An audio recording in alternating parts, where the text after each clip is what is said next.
Hello મિત્રો, કેમ છો? મજામાં ને? મને આશા છે તમે મજામાં છો. સ્વાગત છે તમારું મારા નવા બ્લોગમાં. તો આજે અમે જવાનું છે માધુપુર બીચ ઉપર ફરવા, અને સાથે સાથે અમે જાશું માધુપુરની ગુજરીમાં પણ જે અમાસું ભરાય છે. તો ચાલો જઈએ. અમે જઈ રહ્યા હતા માધુપુર બીચ ઉપર.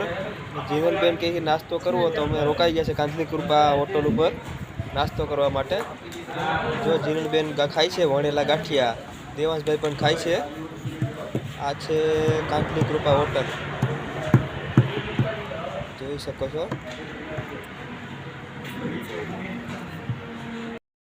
તો અમે આવી ગયા છે અહીંયા માધુપુર બીચ ઉપર ફરવા માટે સ્પેશિયલ.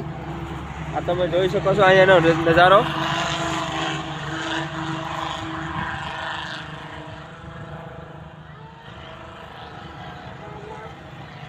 આ છે રેતીમાં ચલાવવા માટેની ગાડી.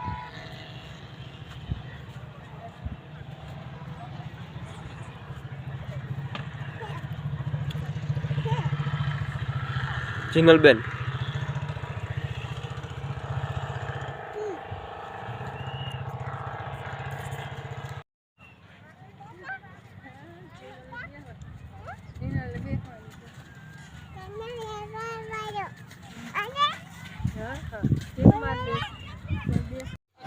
સિનિયરબેન ને ખાલી ફોટો પાડવા માટે બેહાડ્યા હતા, પણ રોકે છે, ડર લાગે છે એને હાંડિયાથી, છતાં પણ બેહાડ્યા છે. ચિનલબેન, હા હા,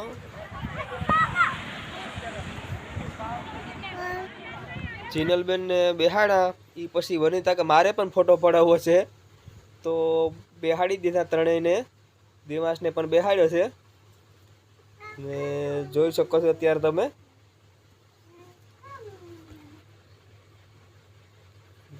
ઓ અહીંયા સાઈડમાં પ્રવાસ આવ્યો તો એ પણ ડિસ્કો કરે છે, જોઈ શકો છો તમે. તમે જોઈ શકો છો અત્યારે જો પ્રવાસમાં જે છોકરીઓ આવી છે એ કઈ રીતે મોજ મજા કરે છે રમીને. તે સાથે નાનું માઇક પણ લાવ્યા હતા તીરીઓ રમવા માટે. તેમાં અત્યારે સોંગ વગાડે છે ને રાસ રમે છે, તમે જોઈ શકો છો. વનિતા પણ ઊભી છે બાજુમાં. આ છે ત્યાં માધુપુર બીચનો નજારો. ઊંટ જોઈ લેજો, અહીંયા પબ્લિક. જો એમના સાહેબે કહે છે કે આમ દૂર રમો દરિયાથી, એટલે દૂર લઈને જાય છે. જો આ બાળક રેતીમાં રમે છે અહીંયા.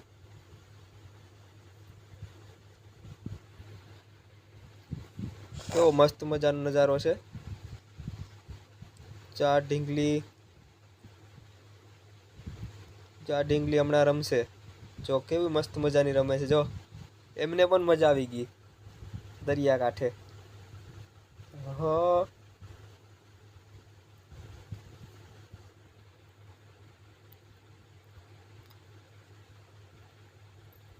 એમની મમ્મી એને શીખવાડે છે સ્ટેપ. એમની દાદી પણ આવી ગયા. આપણે જીનલને પણ જો ત્યાં લઈને જાય છે, પણ મને નથી લાગતું કે જીનલ ત્યાં રમે.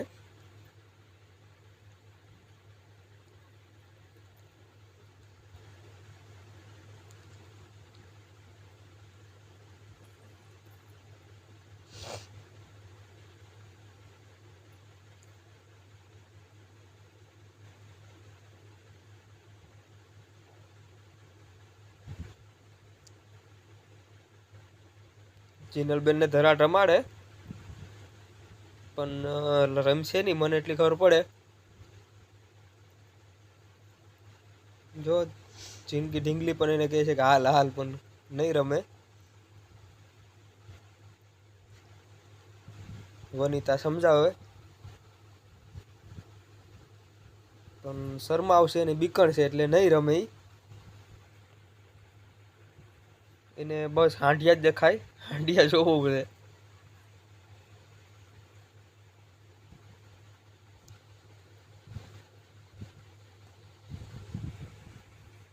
તો જોઈ શકો છો અત્યારે નજારો અહીંનો. પ્રવાસ પણ છે અને બીજી પબ્લિક પણ છે ઘણી બધી.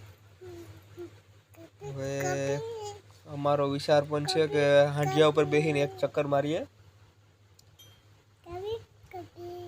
જો હજી પણ એ રમે જ છે નાની બાળકીઓ.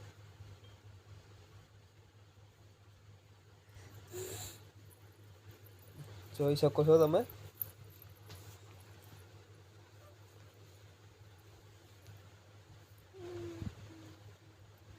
જો અહીંયા હોડી આવી છે, તમને બતાવી દઉં. સાવ નજીકથી હોડી જતી હતી.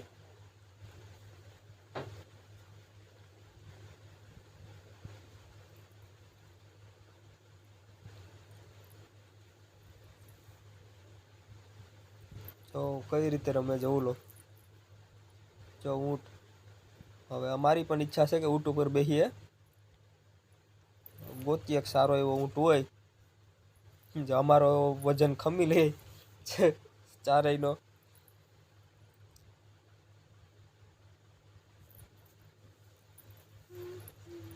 જાવો ને વની તાની ઉપર બેહવા. જો આ ભાઈ બે ભાઈઓ જાય.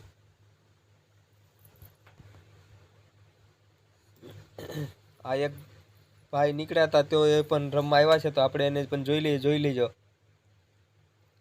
આશરે 50 થી 60ની ઉંમર હશે. તો એ પણ એન્જોય કરે છે, બાળકીઓ સાથે એ પણ રમે છે. જોઈ લ્યો તમે. ફૂલ મોજ, આદુપુર બીજની ફૂલ મોજ, કાંઈ ઘટે નહીં.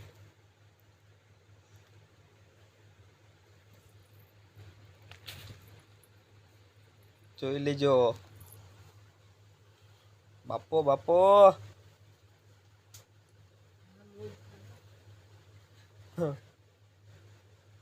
ભાઈ થાકી ગયા છે, વયા જાય છે. હવે કાંઈ વાંધો નહીં, આપણે તો રહેવું, આપણે તો થાક્યા નથી હજી. તો અનિતા એ બેસી ગઈ થાકી ગઈ એટલે. એને કીધું તું મેં કે જા રમવું હોય તો, પણ નથી જાતી. જીનલ પણ જો એને મેરે ઊભી, એ પણ જાતી નથી રમવા. જીનલ બે જાની રમવા.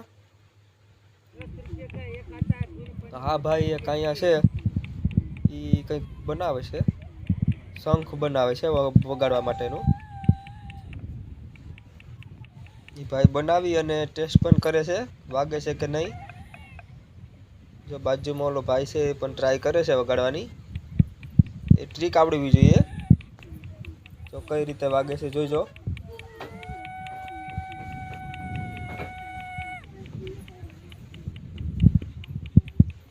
તો હાલો હવે એની મુલાકાત લઈએ આપણે. શું કઈ રીતે બનાવે છે, શું ભાવ છે, કઈ રીતે વગાડવાનું હોય છે. ભાઈ ક્યારું ના મહેનત કરે છે. હજી ઓલા ભાઈએ બનાવી ગયેલ તૈયાર હતો ને આ ભાઈ બનાવે છે હજી. એની પાછળ જબલા ભર્યા છે શંખના, ને એવા ગોળ ગોળ એવા શંખ છે જાજા બધી. જો હવે ભાઈનો શંખ તૈયાર થઈ ગયો છે અને વાગાડે છે, પણ વાગે છે. જોઈ શકો છો તમે. આપણે એકાદો બે ખરીદવાના થાય છે. 10 રૂપિયા હજી પણ જો એમાં કંઈક તકલીફ છે એટલે હજી પણ બનાવે છે.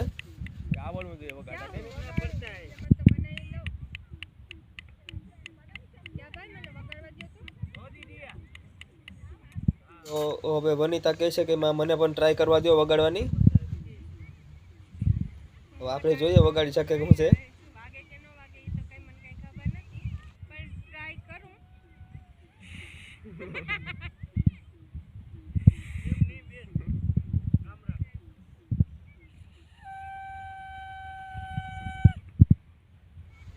સુરસુર્યું થઈ ગયો, વાગતું નથી. ચાલો હવે હું ટ્રાય કરું છું મારાથી વાગે કે નહીં.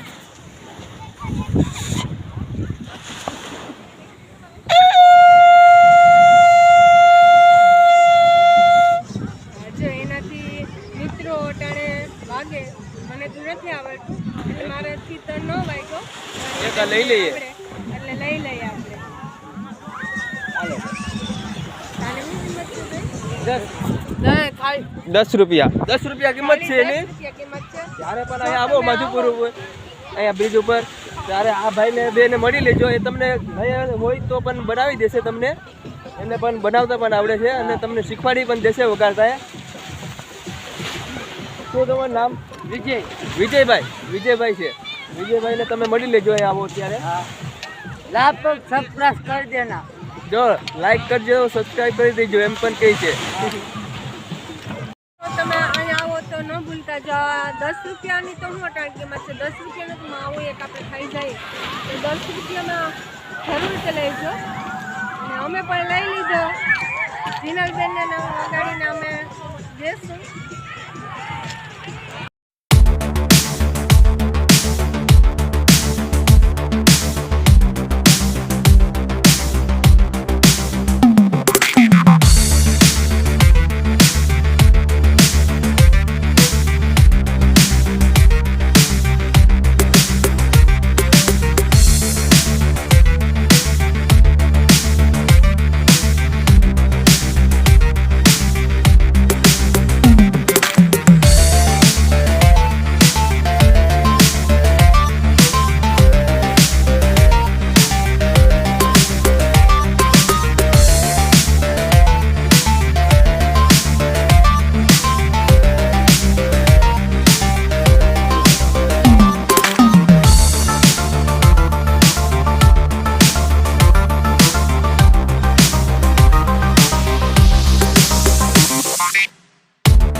તો મિત્રો અમે અત્યારે બેઠા છે ઊંટ ઉપર, તમે જોઈ શકો છો. ઊંટ ઉપર અમે 4 બેઠા છે. આ સાઈડ છે દરિયો.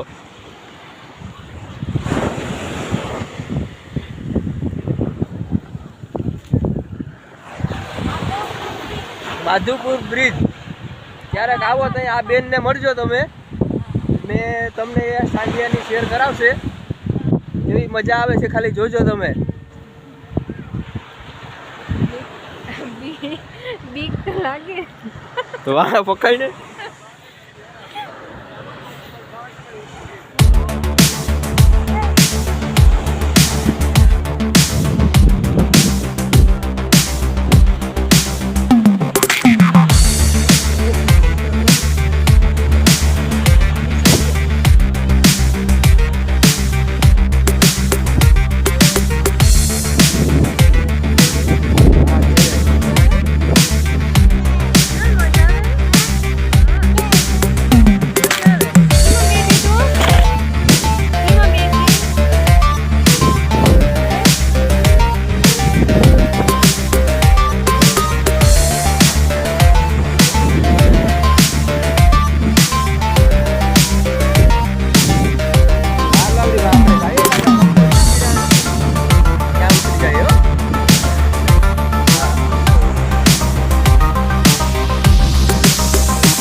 કરે છે અને ડરે પણ છે.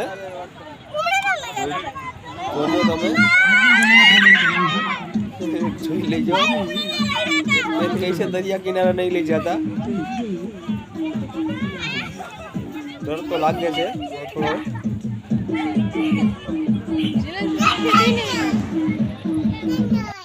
અમે દરિયા બ્રિજ ઉપર ફરીને અત્યારે અમાસની ગુજરીમાં આવ્યા છે ફરવા.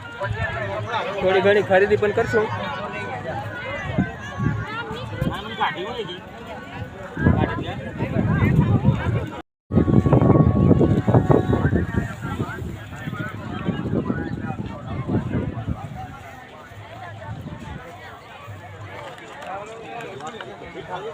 આ સાઈડ નાળા અને ઝાર પણ મળે છે.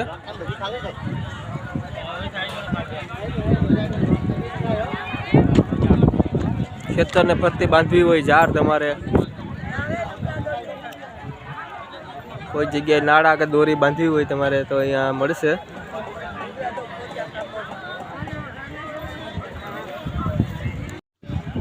વનિતા પણ જાય છે આગળ આગળ. જાઉં છું વાહે વાહે. લેવું હોય આમાં કપડા ને બધી એવું છે.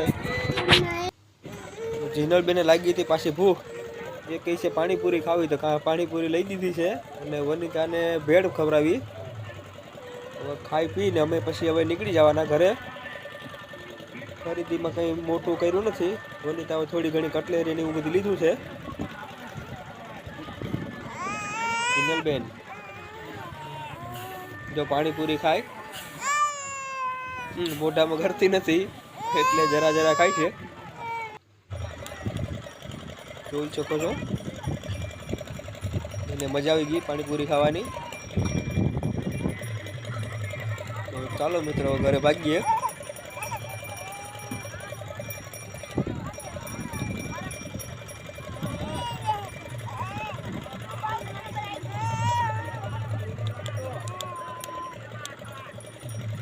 મિત્રો હવે અમે આવી ગયા છે ઘરે અને ખૂબ ફરી લીધું. દરિયા પણ અમે ફરી લીધું અને સાથે સાથે ગુજરીમાં પણ ફરી લીધું અને થોડી ઘણી ખરીદી કરી લીધી. તમે વિડીયોમાં જોયું એમ ઊંટ ઉપર પણ બેઠા હતા અમે બધી અને ખૂબ મજા કરી છે. તો જો તમને મારો વિડીયો જોવો ગમ્યો હોય તો લાઇક કરજો, શેર કરજો અને સબસ્ક્રાઈબ તો જરૂર કરી દેજો. તો ચાલો હવે મળીએ પાછા નવા વિડીયોમાં.